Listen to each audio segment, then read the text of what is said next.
Thanks for coming. My name is Hannah Brückner. I'm the Associate Dean of Social Science here. And it is my great pleasure to introduce the speaker for tonight, Guillermina Jasso, who is affectionately called Willy by everyone I know, and that I will do the same. Willy's distinguished career began with a PhD at Johns Hopkins University, followed by an assistant professorship at Columbia University and Barnard College in New York. From there, she went to work for the US government in the area of immigration, culminating in a position as Director of Research for the Commission on Immigration and Refugee Policy. Willy returned to academia in 1980 for a position at the University of Michigan, where she later founded the Center for Life Course Research. From there, she went on to the University of Iowa and became the founding director of the program in theoretical analysis. Before she moved to NYU in New York in 1991, where she is currently chair of the Department of Sociology. It is really completely impossible to do Willy's extensive contributions justice without taking too much time away from the main act of today's event. So let me just point out that throughout her career, Willy has continued to contribute to social science research and theory on migration and migrants' experiences in the US. Within the last 2 years or so alone, she published 4 papers on migrant health, migrant families, and inequality and migration. But in addition to this, career-long contribution to this field, I just want to mention one other example for Willy's work. Her 1980 paper in the American Journal of in the American Sociological Review called "A New Theory of Distributive Justice" laid the foundations for a whole new field of research in sociology, and to this day inspires a wide range of empirical contributions to the study of inequality and its causes and consequences. Willy herself, with a global network of collaborators, is continuously developing and expanding the empirical work in this area, including an important measurement tool in the study of distributive justice, the factorial survey methodology. Beyond the many interesting empirical applications of Willy's theory of distributive justice, as a theory, it is beautifully grafted, drawing together insights from social psychology and sociological thinking about human interaction and status inequality on the one hand, with insights into the mathematics of status distributions on the other hand, and thereby achieving a novel theoretical framework for the study of social inequality. This is in fact very typical for Willy's work, whose CV features both papers on new families of distributions based on the exponential, as well as papers on Plato and 7 sociological ideas about a happy life. I believe there are very few sociologists who would dare to propose a theory of everything in social life, and even fewer who can actually pull it off. Willy's unique way of thinking certainly puts her squarely in the latter group. And so we are honored to welcome Willy here in Abu Dhabi and looking forward to learning from her. I am very honored to be with you today. And I want to say right at the outset, as Hannah said, mathematics is very important in my work.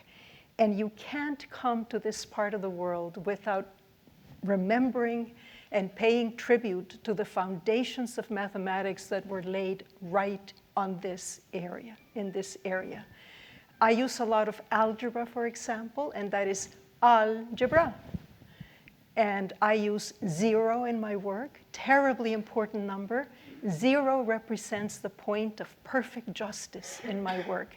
And that is all something that we are all in debt to the peoples of this region historically. So I'm very honored to be here. All right. I'm going to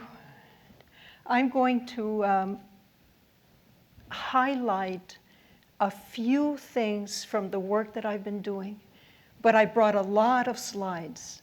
So please don't worry if I skip a slide, if I skip a lot of slides.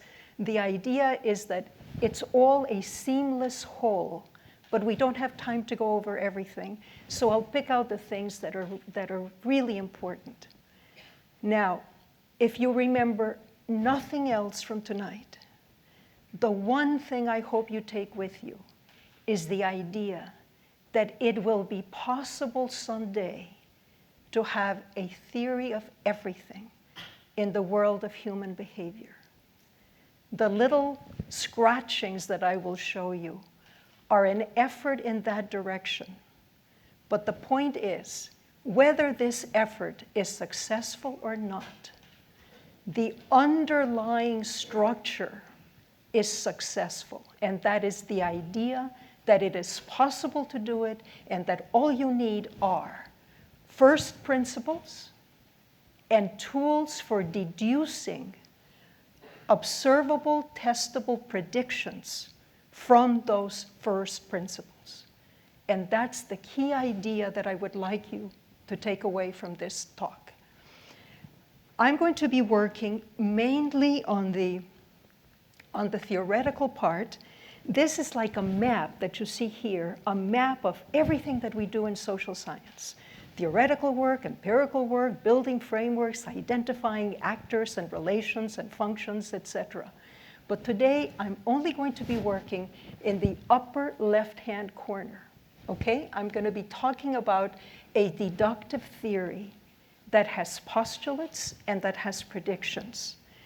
Of course, for science to progress, for our knowledge to advance, we have to do all the other things, and they're all connected. And the most important part of the other things is to test the deduced predictions. But again, today I'm only going to be working up there. So a few things to start with, and we begin with Newton's idea that all observed phenomena are the joint product of the operation of several forces. So what I'm going to do today is I'm going to show you first, very, very briefly, what might be a set of fundamental engines of behavior. Very briefly, because that effort is in its infancy, and we know very little about it. But the second effort that I'm going to show you, the middle range theories, that is quite advanced. And there you will see all the things that can be done and where we may hope to go someday.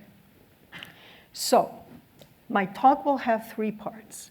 A brief overview on deductive theory, a very brief look at what might be some fundamental engines, and then a closer look at engines of the middle range. And by the way, this phrase, middle range, in the social sciences is very evocative. It is owed to a great sociologist who is no longer with us, Robert Merton, who besides being himself an enormous contributor to social science, had a son who's still alive, who is a Nobel laureate in economics. So this is the Mertonian middle range that I'm going to be working in for that part. Now, we're going to go first to the deductive theory, and the first thing we want to know is, what does a theory look like? But before we do that, let me just say, theory is one of those words that has many, many meanings. If you remember what Humpty Dumpty said about words with many meanings, we would have to pay it millions of dirhams because of all the work that it does. But I'm going to be using it in one sense only, okay? I'm going to be using it in the sense of deductive theory. So what does a theory look like? Well, it has two parts, assumptions and testable propositions. And that's really what it looks like. And notice that the set of assumptions or postulates is tiny. Those are the first principles. And then the predictions are growing and growing and growing. There is no border at the bottom of that table. Years after all of us in this room are gone, people will still be deducing predictions from that little set of assumptions. So that's what a theory looks like. Now, I'm going to skip this. There's actually 3 important kinds of theories in scientific social science. I'm going to be working only with one, this gold standard theory, the hypothetical deductive theory invented by Newton. So we start with postulates that are guesses about the nature of the world. We deduce predictions, and those predictions display the marvelous deductive unfolding of the theory. So we want, as we said, a small number of postulates, lots and lots of predictions. And then, terribly important in this enterprise, is theoretical unification, because the goal is to understand more and more by less and less. And you accomplish that by unifying theories. And then one of my favorite little insights from Koopmans, a classic paper, we might say that sociology is in the Kepler stage of discovering empirical regularities. And what we are searching, and what we're going to be talking about together tonight, is the Newton stage of discovering the fundamental principles that give rise to those empirical regularities. So let's now go to this very brief look at what might be some candidates for fundamental engines of behavior.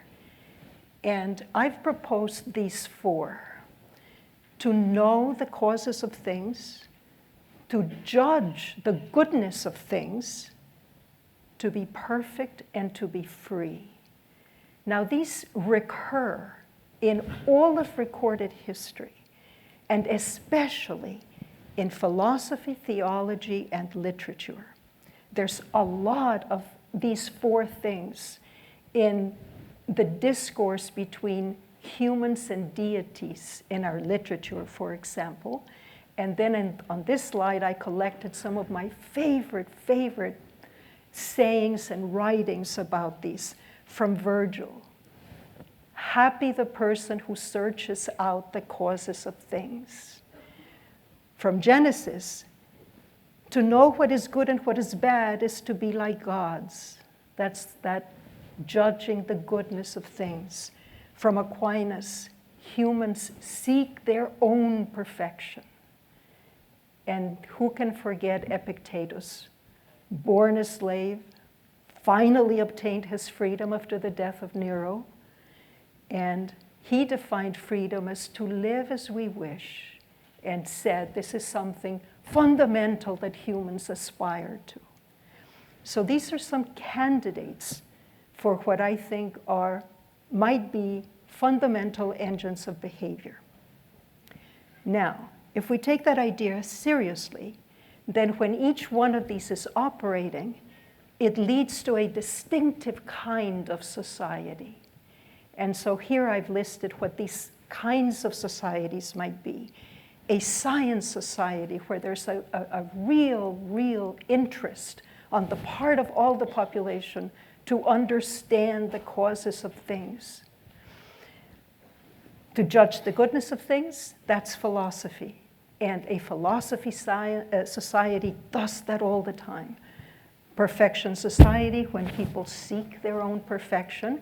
And we hear this all the time. For example, very recently in the New York Times, there was an article about a young American training to be a ballerina at the Bolshoi in Russia. And she's quoted as saying, she loves the regimen for practice in the Bolshoi. She says, it is always searching for perfection in every single move. And then, of course, a freedom society. Now, if there are societies where one or more of these possible engines of behavior are at work, then we can imagine that there are 16 types of societies, okay? There would be one kind in which there's only one engine of behavior, one of those four, another in which there might be two, one with none.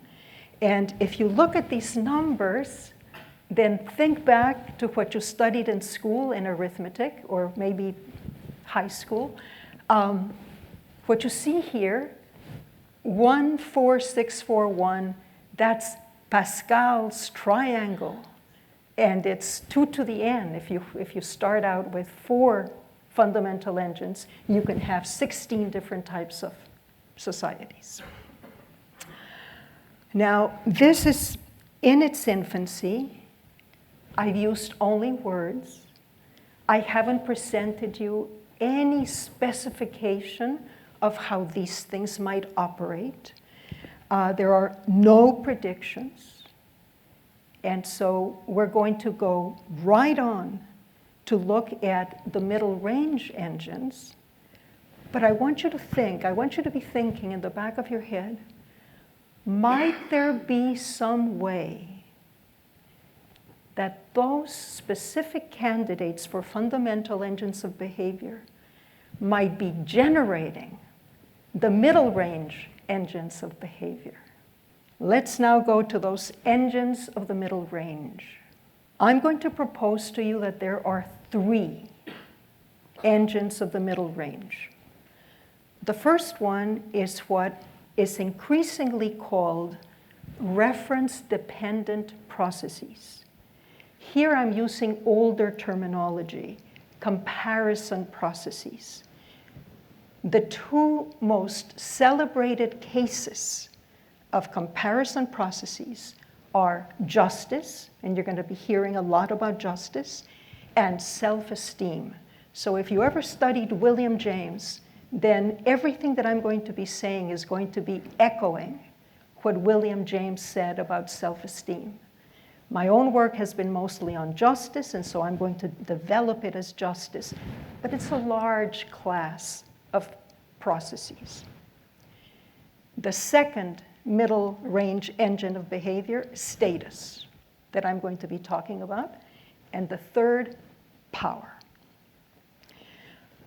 I've recently proposed a theory that combines those 3. Having worked for most of my life, as Hannah said, on justice, and then only in the last 12 or 13 years starting to work on status, and only on the last 3 or 4 on power, I've proposed a way to unify them. And this is the mantra for this kind of work, and you'll see how it echoes a theory of everything. This is the famous Scottish writer on self-help, Samuel Smiles, what a beautiful name. So he wrote, "A place for everything, and everything in its place." So you can see how everything fits together.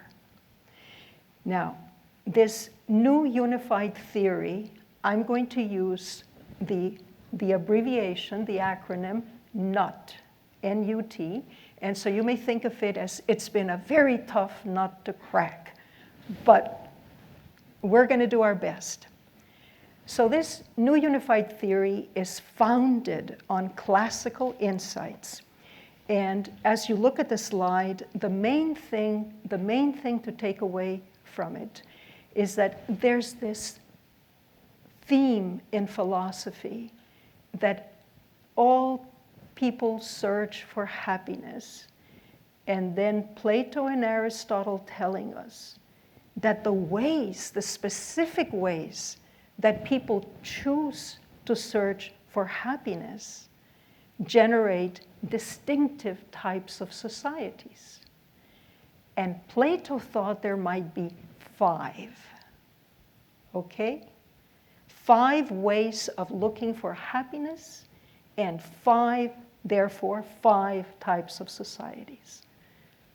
So we're going to come back with what we find, which is indeed, in this middle range engines approach, 5 types of societies. So this new theory is an attempt to integrate those 3 engines that I already mentioned, plus identity, plus happiness, partially. And the reason it's partial is that a person can be happy alone, looking at a beautiful sunset, for example. Great, great joy. And we, in social science, want to look at the sources of happiness in interaction among groups of people. And so that's why that says partially. I'm going to skip this. It's evident you can't integrate theories unless the component theories are very well developed and precisely stated.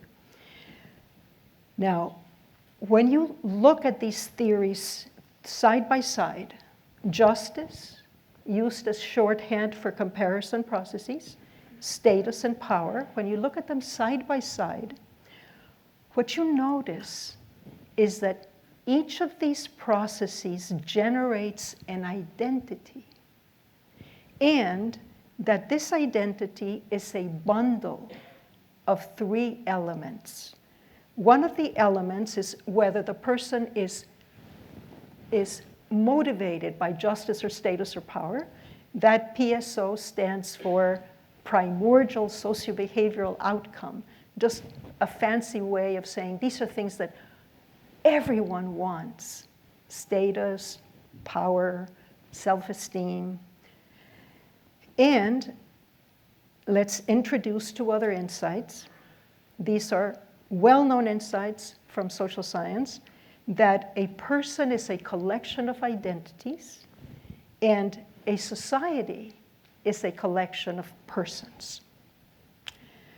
Now, the 3 elements, besides the PSOs, are the 2 other elements: quantitative characteristics and qualitative characteristics. So we want to look at each of these.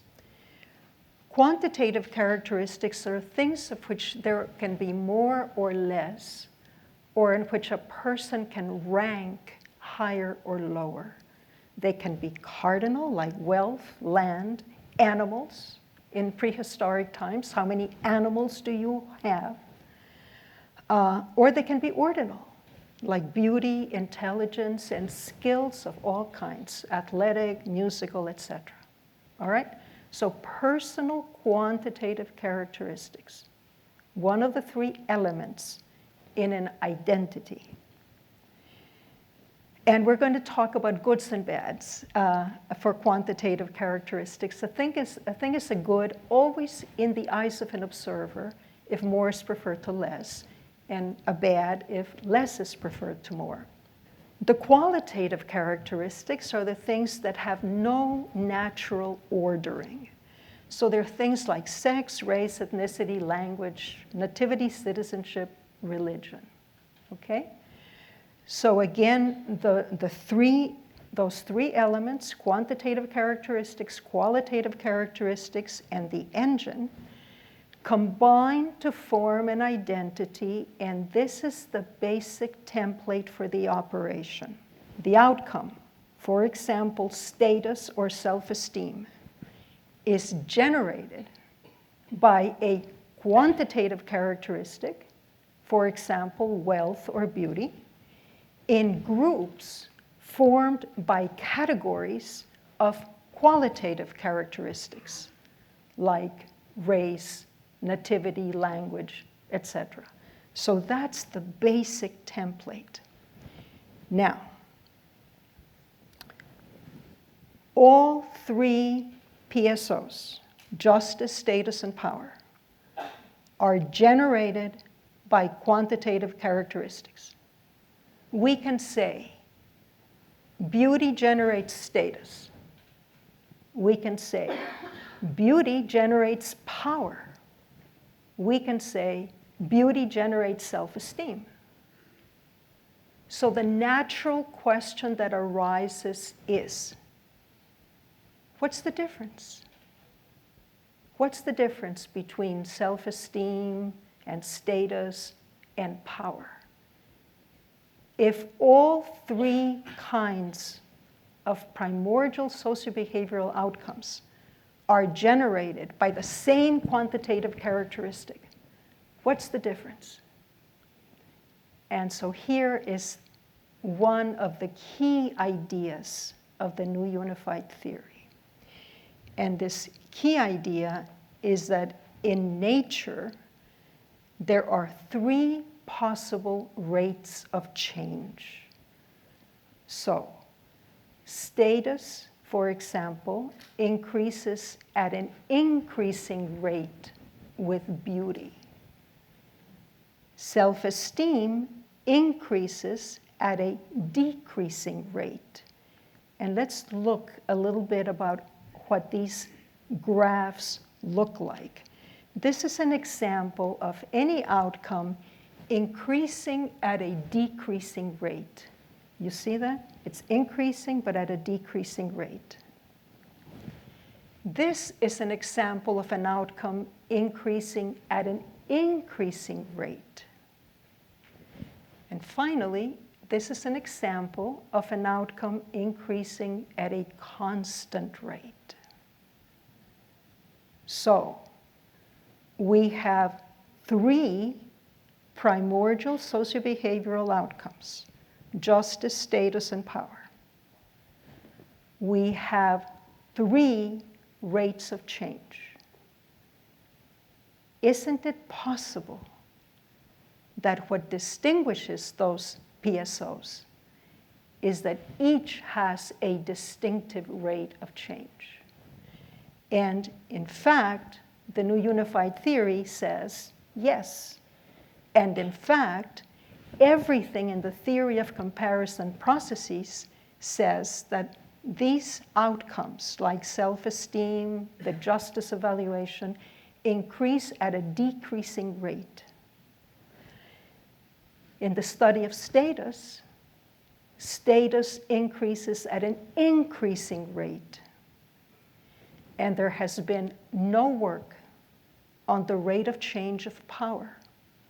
But we can argue that if power is different from status and different from the comparison processes, then it must increase at a constant rate. And that's the key idea, and that's the idea that we're going to use in order to develop this theory and, importantly, develop the theoretical predictions. So let's begin with justice. And the study of justice, and I'm going to go very, very fast. Basically, the key things are that we have an observer making a judgment and forming ideas of justice, and we have a recipient, a rewardee. So for example, we have a worker earning a salary, and we have an observer who, by the way, can be the worker, him or herself, but need not be. It can be you. Anybody here can be.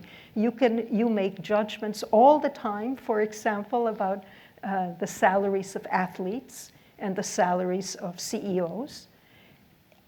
So there are two quantities: the actual salary, reward in the general case, and the idea the observer has of the just reward. And so there's a comparison of the actual to the just that produces what is called the justice evaluation, denoted J. The justice evaluation is the observer's assessment that the rewardee is fairly or unfairly rewarded, and this is where 0 comes up, because the justice evaluation represents under-reward by negative numbers and over-reward by positive numbers. And the point of perfect justice is represented by 0. 0, the beautiful Arabic number, 0. This is the function that we use. The justice evaluation varies as the logarithm of the ratio of the actual reward to the just reward. Many, many extraordinarily appealing properties that I'm going to have to skip because we don't have time, but notice that if the actual reward is equal to the just reward, that fraction is 1, and the logarithm of 1 is 0, the point of perfect justice. So that function accomplishes a mapping from every possible condition, every combination of actual and just rewards to the justice evaluation. It has as one of its properties symmetry, another scale invariance, another additivity, another loss aversion, that deficiency is felt more keenly than comparable excess. So it's very wonderful properties. I'm going to skip all of this. And so you may think of the world in the study of distributive justice as having an actual reward and a just reward, together giving rise to the justice evaluation, and then lots and lots of behavioral consequences that can be predicted, that can be deduced, and then tested.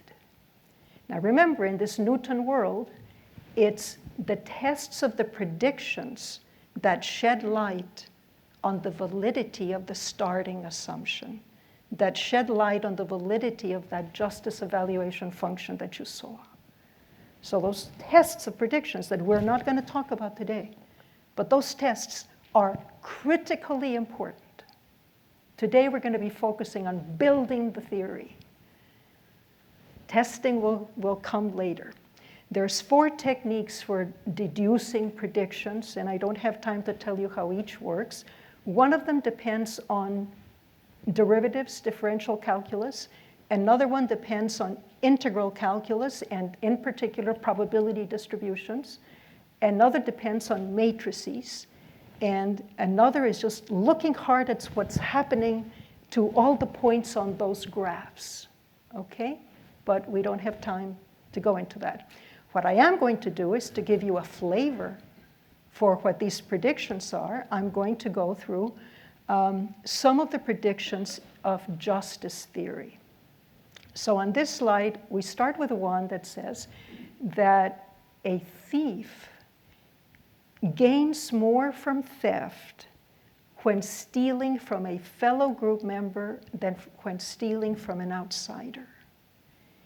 And this premium is greater in poor groups than in rich groups. And I can't tell you how we got it, although you can read it, and I could if we had more time.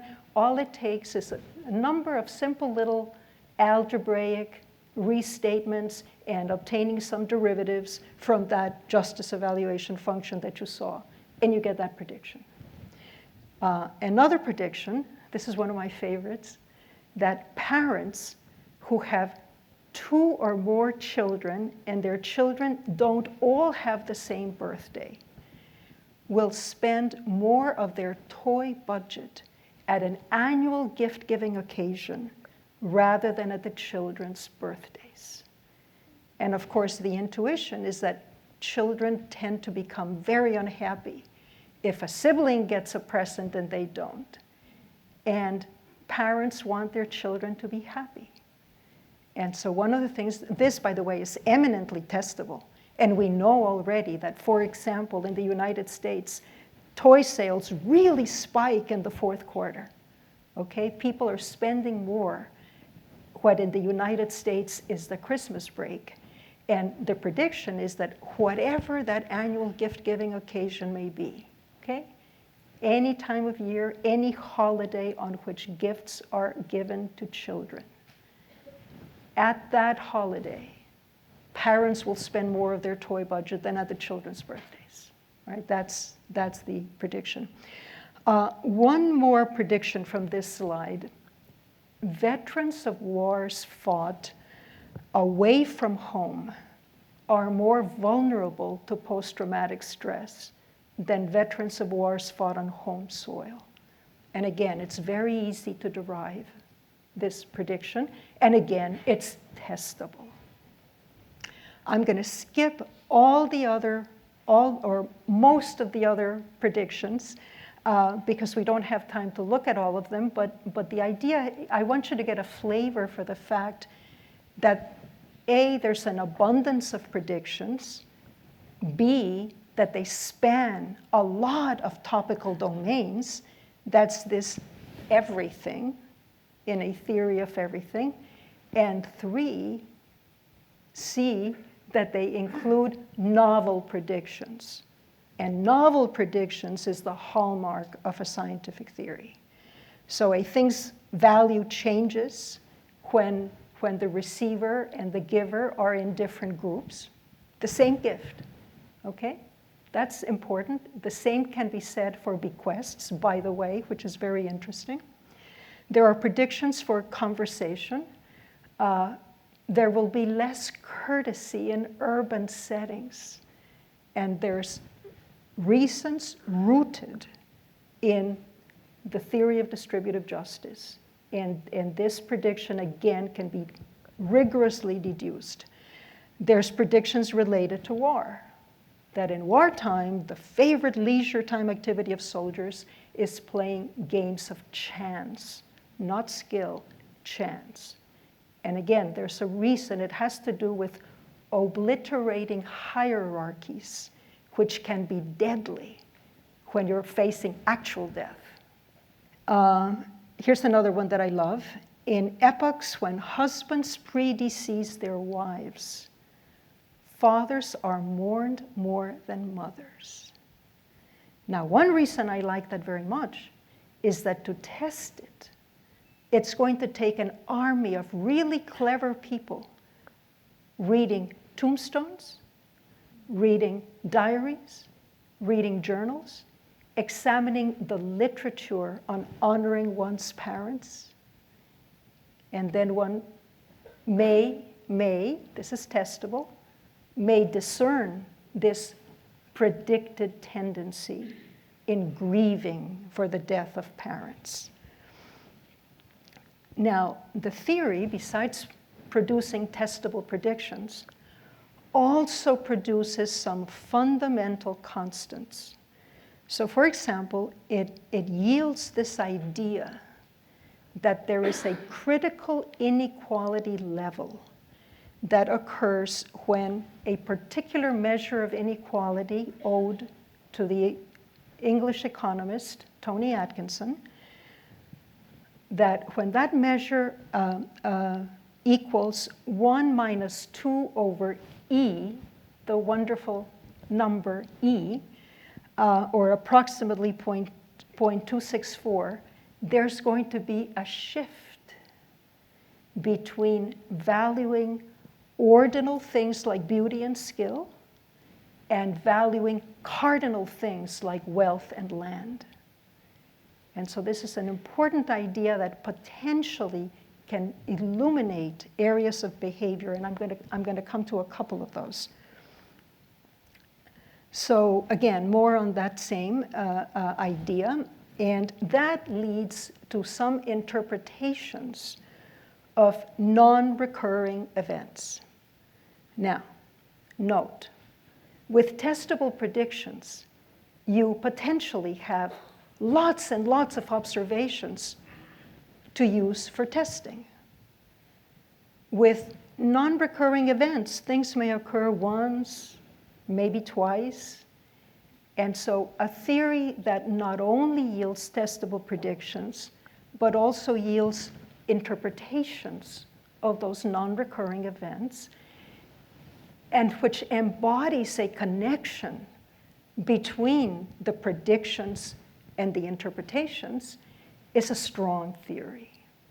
So one of these interpretations that it yields is that the invention of the mendicant religious orders, the Dominicans and the Franciscans in 13th century Europe, was the result of a switch from valuing attributes like birth and nobility to valuing cardinal things like wealth. And unfortunately, I don't have time to talk more about that, although it's one of my favorite topics. And I've written an entire long paper on exclusively the Dominicans and Franciscans and this mechanism. The very same thing occurs with the invention of the mystery novel, which occurs in 19th century England. And again, one can trace it, this idea of finding a motive for a murder. You see, when people value ordinal things, you don't need to search for a motive. The motive is to get rid of someone in the hierarchy. It's easy. But when people value cardinal things like wealth, then you do need a motive. It's not self-evident. And hence, this great strand of literature, the mystery novel, the detective fiction. Okay, I'll skip the rest on that slide. So I've told you a little bit about one of the three middle range engines of behavior that we're examining, the comparison processes. Let's move now to status. And the formula for status, which is owed to a sociologist who is no longer with us, O.S. Sorensen, says that status varies as the log of the ratio of 1 over 1 minus the relative rank in a hierarchy, whether somebody ranks top, bottom, 50th percentile, 75th percentile, etc., okay? And in this formulation, status increases at an increasing rate with that relative rank. And this just has the history of this function, and now a picture of the function. And finally, the power function, remember, is going to have a constant rate of change. And so we represent that by the linear equation that you see there, plain old, our fundamental benchmark, the linear function, and the graph for the linear function. Now, the way those three theories are conceptualized, justice theory notices both cardinal and ordinal characteristics.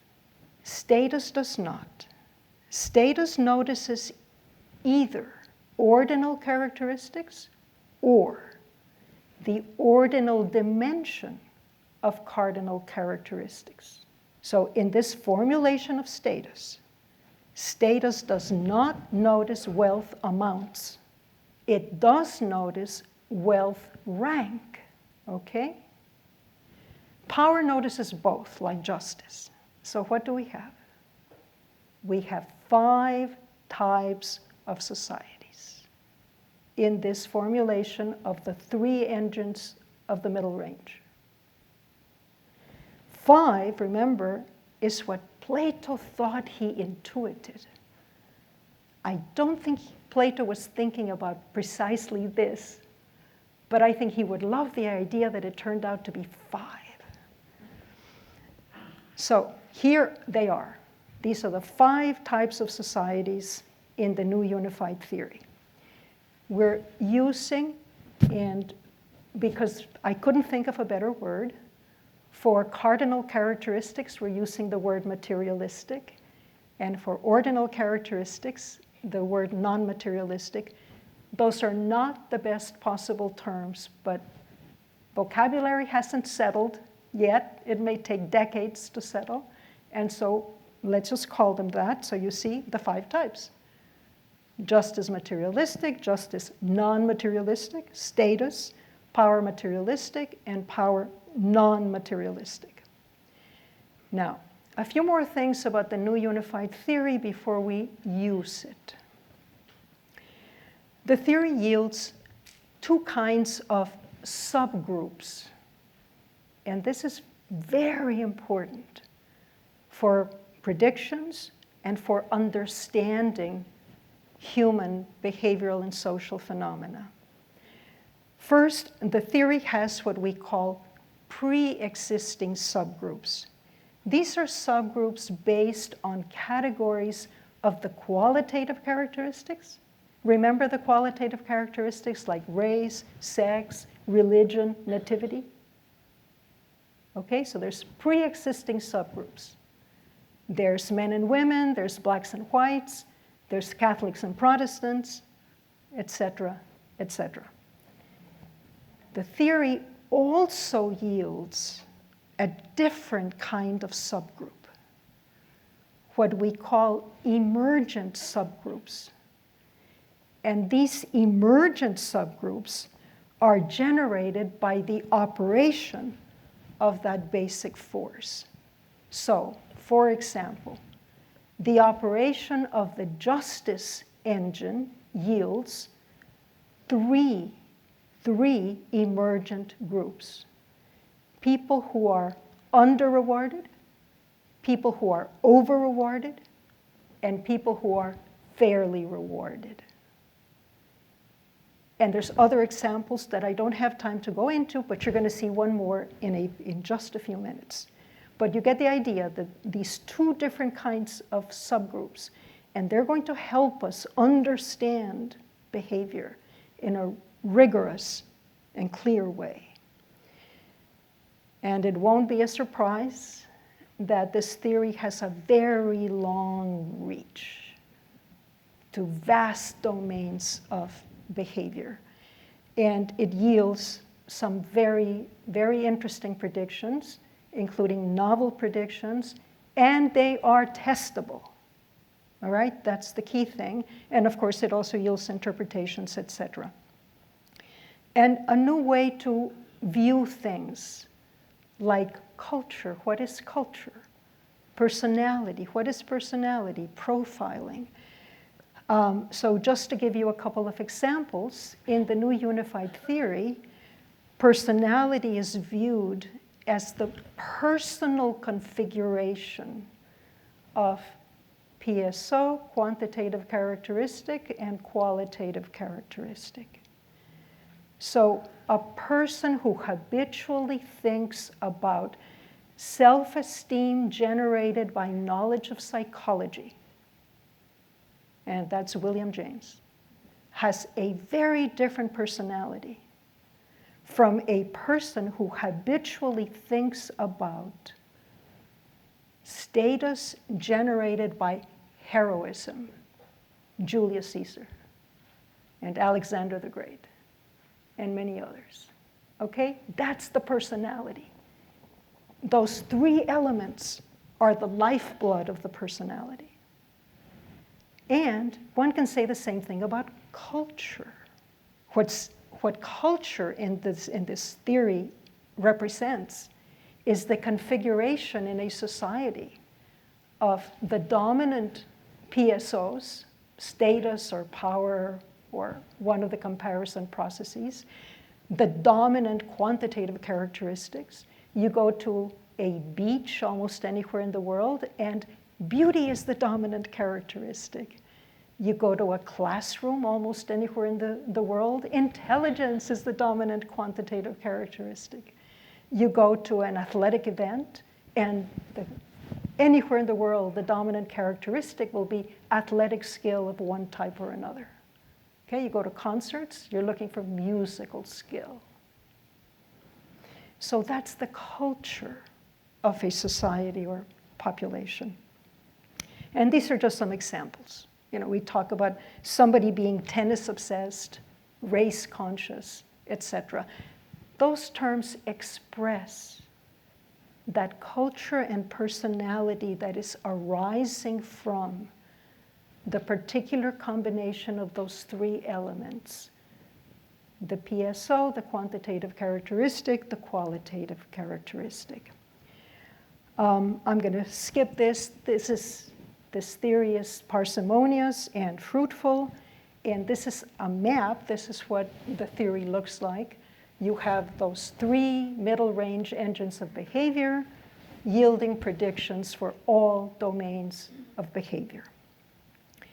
Now, one of the things that all of us would like is pictures of societies. Now, we just saw those 5 types of societies, right? So we'd like some pictures, and I'm going to really race through this, and I apologize. But there's a simple way to do it, a simple and beautiful way. And that is, if you know the probability distribution, and if there are engineers in the room, and social scientists of various kinds, and natural scientists of various kinds, a lot of you use probability distributions all the time in your work. Well, if you can say something about the probability distribution of the quantitative characteristic, then you can find the probability distribution of the PSO, self-esteem or status or power, and that gives you a picture of the society. Well, it turns out it's just a tiny bit more complicated than that, which is that in the case of quantitative characteristics, of cardinal characteristics, it can be any of a multitude of probability distributions. And so you have to choose the modeling distributions. And I'm gonna skip this, and then we also we add some very nice twists. These more elaborate cases, we allow the just reward to vary a lot, so we don't just have the quantitative actual reward, the cardinal actual reward varying. We also have the idea, the observer's idea of justice varying, so you get 2 characteristics varying, and then we also allow multiple characteristics. So for example, someone may care equally about equestrian skill and heroism. And who was that? Our friend Julius Caesar. Remember, he used to practice every day riding horseback with his hands tied behind his back so that he could control the horse just with his legs. Okay? By the way, George Washington also really prided himself on his equestrian skill. He was considered the best horseman of his generation. All right, so this is what we're going to do. And to make things easy for us, we're going to set up some ideal typical cases. So whenever we have more than one cardinal characteristic, we're going to examine the cases in which those characteristics are perfectly positively associated. And for example, that means that if you rank at the top of heroism, you also rank at the top of equestrian skill. And that's not usually the case, but that's perfect positive association. Perfect negative association is the opposite. The top person on one characteristic is bottom on another characteristic. And then our old friend, independence, statistical independence. The 2 characteristics are independent. So we're going to examine all those special cases. And we're going to choose the modeling distributions to start with, and for some very good reasons that I don't have time to go into, we're going to start with 3. The log normal, the Pareto, the power function distributions. I'm going to skip this as well. These are their formulas. These are their graphs. I'm going to skip that. Let's remind ourselves that we have these 5 basic types of societies, okay? Let's remind ourselves of that function for the comparison processes. And now let's start to look at what these pictures of society are. In a justice-nonmaterialistic society, the outcome society can be either, these are types of probability distributions, a positive exponential or an Erlang. In a justice-materialistic society, this is the second type of society, you see all the different types of societies that you can get depending on the distribution of the cardinal characteristic. So, if there's famine, if there's just been a war, if the resource base differs across countries, you're going to have very different distributions of the good, meaning that cardinal characteristic. And that's going to constrain the outcome for the societal distribution. I want you to notice two things about that slide and some of the slides to come. One is that there's lots and lots of outcome distributions. What that means is that from a very simple beginning, a parsimonious beginning, you can yield all these diverse and rich and richly different kinds of societies. That's the first thing I want you to notice. The second is that tucked in there are some distributions called new. Those are distributions that have never cropped up anywhere. They're not like the normal, they're not like the exponential, they're not like the Weibull. They're brand new. So one wonderful thing that happens in this work is that the more you explore, the more you discover, inclusive of discovering new distributions that then become tools for everybody in all disciplines, that potentially become tools not only for understanding this behavioral, human behavioral theory. They may be tools for understanding finance. They may be tools for understanding some natural phenomena like sedimentation, etc., etc. All right, so you saw the two sets of pictures of society for the two justice societies. For the status society, these are the types of societies that emerge. And two of these are new. The ring 2 exponential and the mirror exponential, those arose from the study of status. And again, like those other new distributions, these can now be used by anyone for any purpose. Finally, with the last two types of societies, the power societies, these are the types of societies that emerge when in a non-materialistic society, including the beautiful triangular, including the equal and the little known but beautiful Bates distribution. In the power-materialistic society, these are the types of societies that you get. Different forms of the log normal. That's why generalized is in parentheses, etc. And this is just one picture. I could have brought many, many more pictures, but this is just one in the simplest case. And I'm not going to linger on it. I just want you to see how different some of the shapes are, except for status. Status, this column, since status notices only ranks, it's going to have the same form. And that's a very different, a very distinctive pattern for status. I already told you that this work has led to some new distributions. Let's look at some new predictions. And here's one from Work in Progress. I've published the first part of this, which looks only at ordinal characteristics.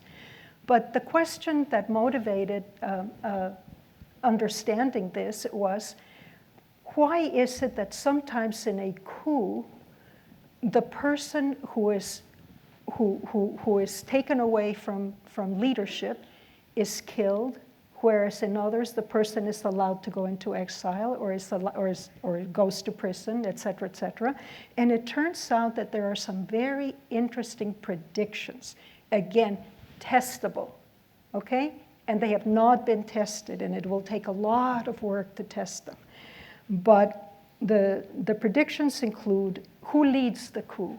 And this says, the prediction is if you're in a status society, the coup is always led by the highest ranking people. In a power society, it can be either way.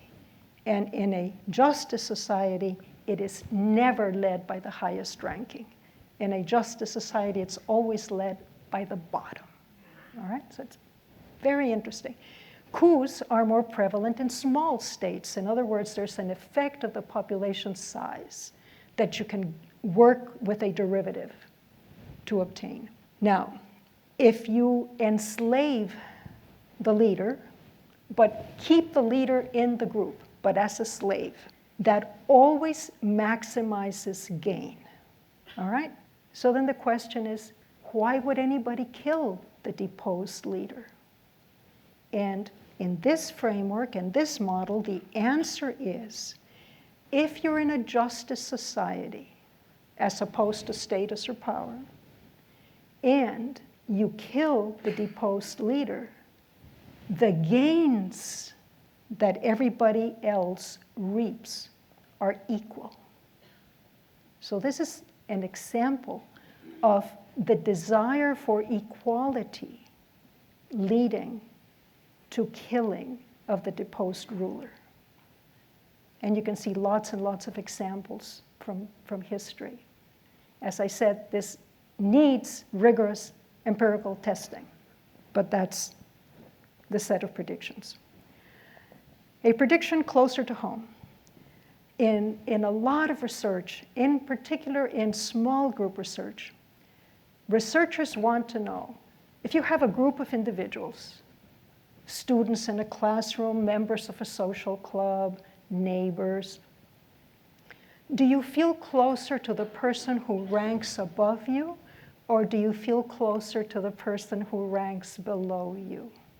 Who are you going to try to talk to more, initiate conversations with? All right? You get a very interesting result. In a justice society, you're always closer to the neighbor above. So I'm always going to be trying to talk to Hannah, the dean, and Hervé, the dean. In a status society, you're always closer to the neighbor below. So I'm going to be talking to assistant professors and students. Okay? In a power society, you're equally close to both, above and below. And that, you can see, is an immediate consequence of that rate of change. The increasing at an increasing rate, at a decreasing rate, at a constant rate. You can see there the sources of stability and instability.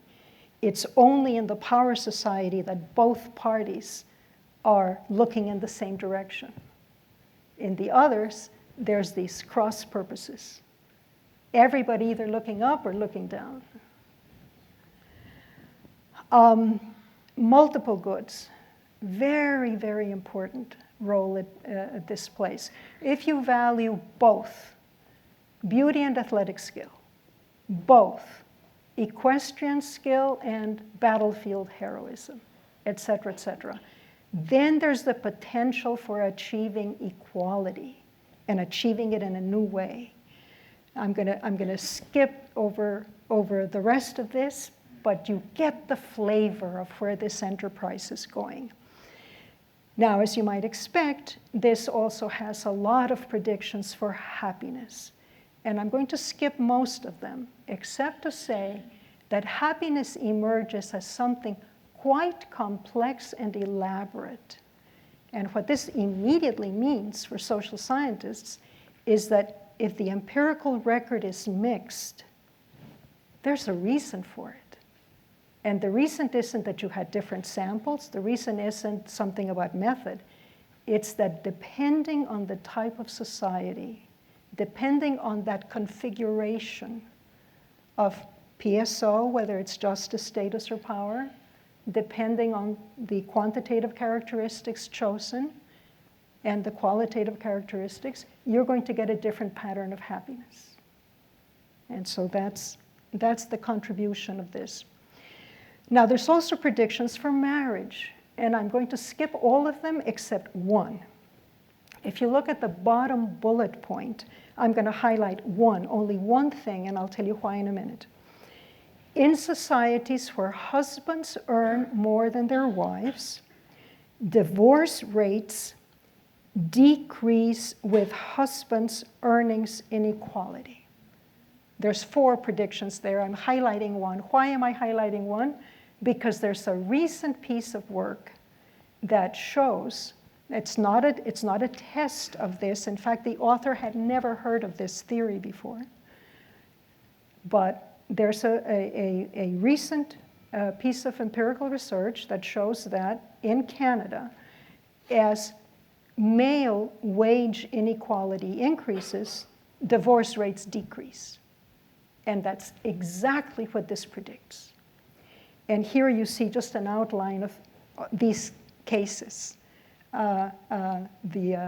Whether the husbands earn more than the wives, or the wives earn more than the husbands, and the inequality in each of the wife-specific or husband-specific distribution, and then you get the predictions, the predicted effects on divorce rates. I already told you about some grief predictions, so I'm going to skip this. This theory also leads to a new way to think about inequality, and you've already gotten hints of it, that there's not only inequality in the distribution of that cardinal characteristic that is so important, like wealth or income or wage. There's also inequality in the outcome distribution, in the PSO distribution. So what this slide does, it shows a situation in which wage is the cardinal characteristic, the PSO is status, and the qualitative characteristic is nativity. So here you see that there are 4 forms of inequality, and all 4 are important. So if you're going to really examine the operation of inequality carefully, this says it's important to look at all 4, not just one of those 4 cells. All right, I'm going to skip this. I'm going to skip this part in the interest of time, but I'm not going to skip this. There's a theorem that can be deduced from the distributed justice part of the new unified theory, that the just society, meaning the society that will be viewed as just by observers, has a mixed government. Distribution of benefits is by democracy, a voting regimen. Distribution of burdens is by oligarchy. For example, the jury system for criminal penalties. That's what this says. Again, it needs tests, all right? But it's an idea. It's an idea, for example, if you've read Machiavelli, Machiavelli was very concerned about what the just society would look like. And he also came to the conclusion that it would have a mixed government. And this theory produces this particular representation of a mixed government. Now, how are we doing on time? I want to show you just one more quick thing, and then let's have questions, because I'm very eager to hear what you have to say. This theory helps us understand both identity and polarization, subgroups pulling apart from each other, okay? To do it as quickly as I can, I've already told you about pre-existing and emergent groups. This is a good slide to show you. In one scenario, every member of a pre-existing subgroup attaches to the subgroup. So suppose it's blacks and whites. Blacks think of themselves exclusively as blacks. They aren't thinking about equestrian skill, for example. And the same thing with whites, all right? Exclusively as whites. In that scenario, conflict, polarization, social distance between blacks and whites is going to be a function of proportion in the disadvantaged subgroup, and it's going to differ by this distribution of the quantitative characteristic. So this is terribly important because what it says is that if you have, say, a Pareto distributed wealth distribution, that's the bottom left-hand corner, that's going to be the social distance curve or the polarization curve. Notice top right, that's U-shape. Moreover, in the cases where you have two curves, there's a very important result there. And the result is that the higher the inequality in the wealth distribution, for example, excuse me, the greater the social distance or conflict or polarization. This next slide generalizes that previous slide. It includes all those graphs. It adds as well the graphs for a status society and for a power society. And so you can see all the different forms for the relation between conflict between subgroups and relative size of the two subgroups. So these are, again, testable predictions. I'm going to unfortunately have to skip this about profiling, which is one of my favorite examples. But if you ask me about it, I'll come back and tell you. But I want to come to the second polarization model. Remember, in the first one, every person attaches to their pre-existing subgroup. Okay? Now it's different. In this case, what you have is the PSO function. In this particular graph, it's status, but it doesn't have to be status. It can be justice, it can be power. Here it's status. And then you ask the question, what is the average status in each of the two subgroups? In this particular case, we have the two subgroups each having half of the population, but that doesn't have to be the case. Okay, it can be 10-90, 25-75, anything. The little green lines, horizontal lines, represent the average status in the subgroup. Okay? Now, the behavioral mechanism here says, if you are in the bottom subgroup and you are on the red line, your status is below the green line. Does everybody see that? Then you have higher status if you and others think of yourself as belonging to that group rather than as an individual. The red line has the individual's own status. The green lines have the subgroup status. So the people who are in the red line, the red curve below the green line are going to attach to their subgroup. But the people who are above the green line are not going to attach to their subgroup. They're going to prefer to think of themselves as individuals. And it's exactly the same thing in the upper top subgroup. The bottom people in the top subgroup are going to attach to their subgroup, and the top people in the subgroup are going to look at themselves. All right? From that very simple idea, you can get lots and lots and lots of predictions that I don't have time to go into, but I will show you some, I'll just show you a couple of examples. If you have a justice society and the cardinal characteristic is distributed as a Pareto, if you have the situation of blacks and whites, then this is what residential segregation is predicted, testable prediction, to look like. You're going to have 3 neighborhoods, all white, all black, and mixed. Who's in the mixed? The people who do not attach to their subgroup, the people who attach to themselves, okay?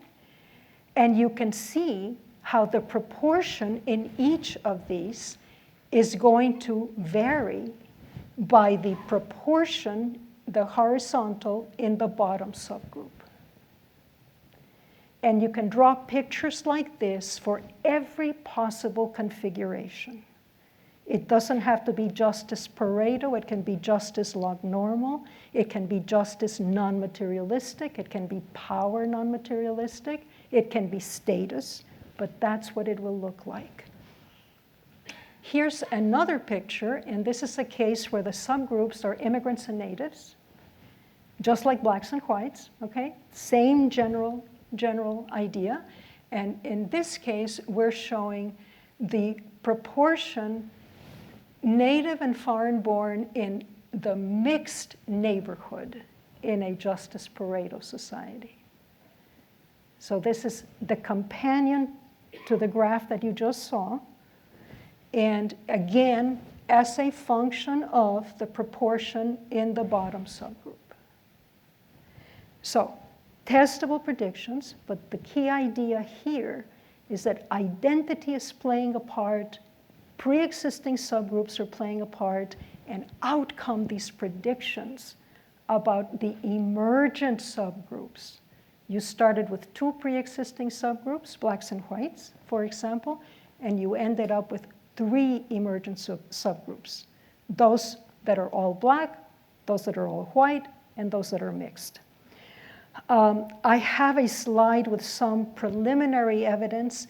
I'm going to skip it because I'm eager to get to your thoughts. But the idea is testing is critical, as I've already said, and there should be a lot of it. This is what we've talked about, these 3 main points. And our basic theme is that those first principles are going to help us understand everything in the world of human behavior.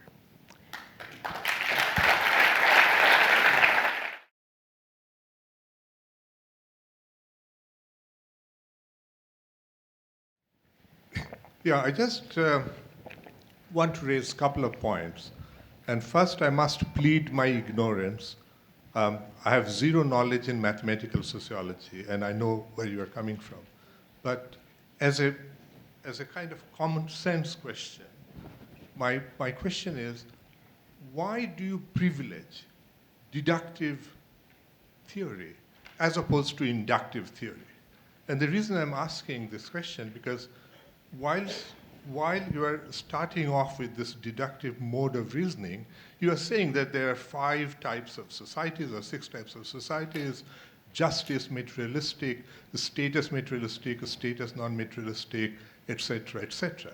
But if we look at inductive reasoning, inductive mode of theories, and anthropological theories, to my knowledge, would be more inductive.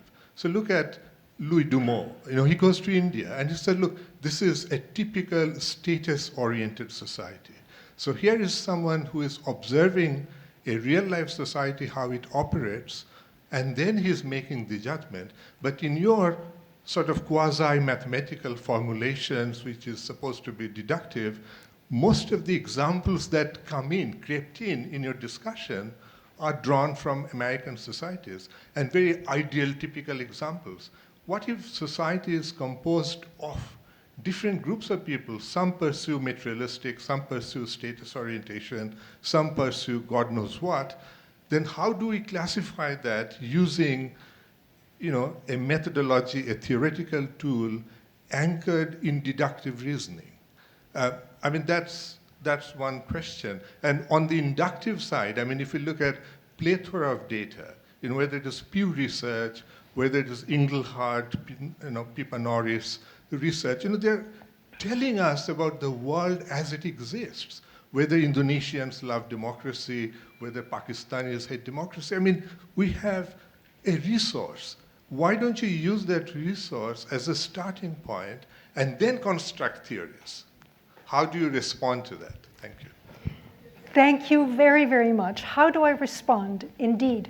By the way, I also do a lot of inductive work, but I didn't talk about it tonight. And you will see here, this is the map of social science analysis. you will see that it includes non-deductive theories. You see them? They're there.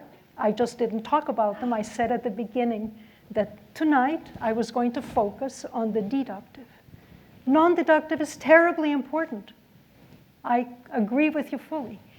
And empirical work of all kinds is terribly important.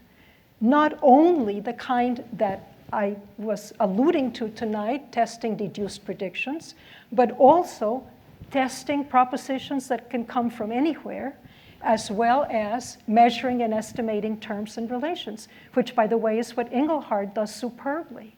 And I'm a reader of Dumont, and I love it, and I've gotten lots of insights.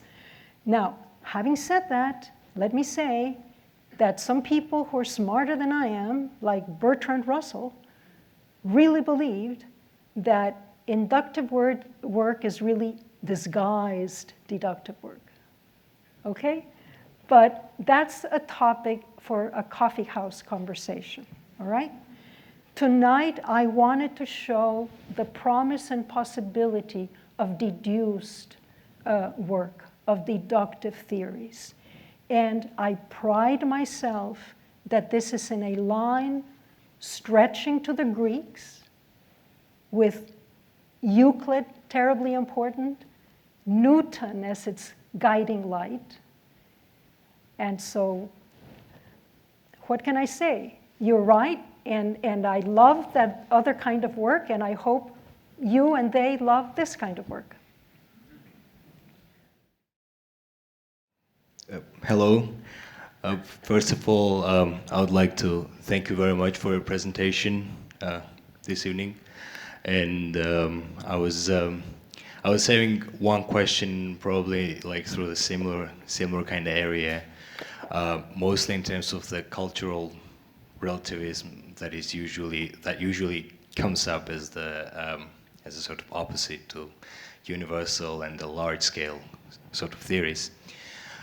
And I was wondering, how would you approach, how would you ascribe the terminology you use, let's say the justice or the power, through the different cultures, and what would your approach be to the phenomenon like honor, and where honor would go, and honor seen by the Middle Eastern culture versus honor seen by different European cultures, for example?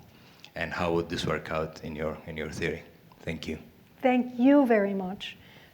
Let me first go back to something the previous speaker said about keeping in mind that many societies are very, very different, that some are materialistic, some are non-materialistic. Exactly correct. And of course, that's part of what this work does. It shows that in those 5 types of societies, 3 are non-materialistic, only 2 are materialistic. Now, where does that lead us? This leads us to think there is this beautiful, rich diversity about what quantitative characteristics are important. And you're absolutely right. Societies will differ in the important quantitative characteristics. And this work says, perfect. That's one of the elements of the bundle in an identity. And we just put it in and we crank it out. So if you want to think of honor in the Middle Eastern definition of honor as a rank hierarchy, then we can make predictions. And that slide that I showed, for example, about how the outcome is going to be an Erlang or a Bates, those are predictions that would apply to that situation. So here's the thing. The way the theorist works, the theorist thinks of the most general and abstract case. Once that is worked out, it is evident that there may be hundreds of special cases. And then the usually empirical analyst, sometimes the theorist, wants to see how a particular special case would operate, and then says, all right, for this special case, I'm going to assume that it's this, that it's that, etc., and then works out the predictions, and then compares the predictions to what is actually observed in the society. And remember, the virtue is that this is testable. Empirical work may disconfirm the starting principles. That is key. So I agree with everything you said. And by the way, I should tell you, my first language was Spanish. And every time that I've translated some of my work into Spanish, I have a hard time. I have a very difficult time.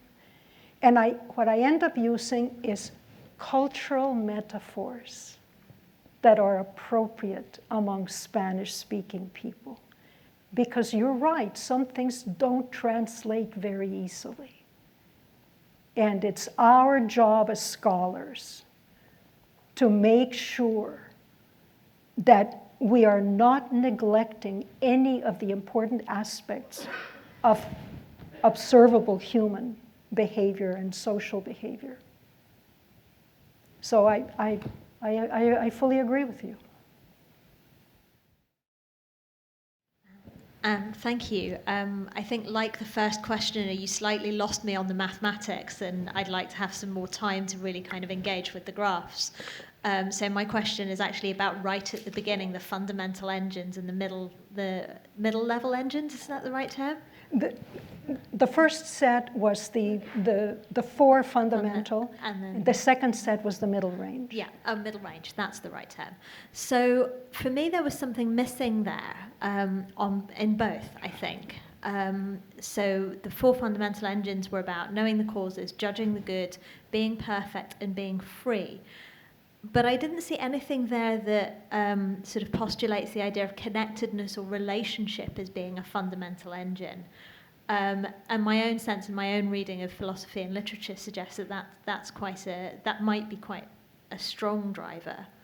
And I wonder about also then the middle range. We're very much about comparison, more than, less than, all the way through. Justice, you have more, you more or less, really, or equal. Status is, again, it's a way of being more or less than, as is power. They're all about sort of comparative or competitive relationships between people. And I wonder if actually there's something that might be more around connected relationships between people, where those comparisons don't apply or apply less. That's very kind of nebulous and half-formed and perhaps a little bit idealistic, but I just wondered if there was research done in those kinds of areas that might modify some of those postulates at the top end. Thank you very much. Another wonderful question, and incidentally, the kind of question that I've spent many years worrying about. Here's my approach. My approach is start with the smallest, most parsimonious set of first principles and see what you can deduce as a prediction. It is an article of faith that social affinity and connectedness can be deduced from these fundamental engines, as well as from the middle range engines. Now, have I worked it out mathematically? No. I've spent sleepless nights thinking about it. It's a very important question because it's definitely there, okay? But I truly believe, let me put it another way. In the early days, when I was starting out working on this, and people would ask me questions such as some of you have asked, and I would say things like, well, I haven't looked at that. Maybe that's out of scope. Maybe we need another theory. Every time that happened, within 2 weeks, I had deduced predictions for that case. And over the years, that gave me a lot of confidence in the long reach of that small set of first principles. By the way, there is, of course, as you saw, there are those predictions about parents and children. That's a manifestation of connectedness. There are those predictions about mourning parents and mourning children. That's a manifestation of connectedness. there are those predictions about soldiers in a theater of war playing games of chance. That's a manifestation of connectedness. That's a powerful statement of saying, I'm going to ignore anything that could rank us or put us in competition. Okay? I'm not going to play poker because then some are more skilled than others.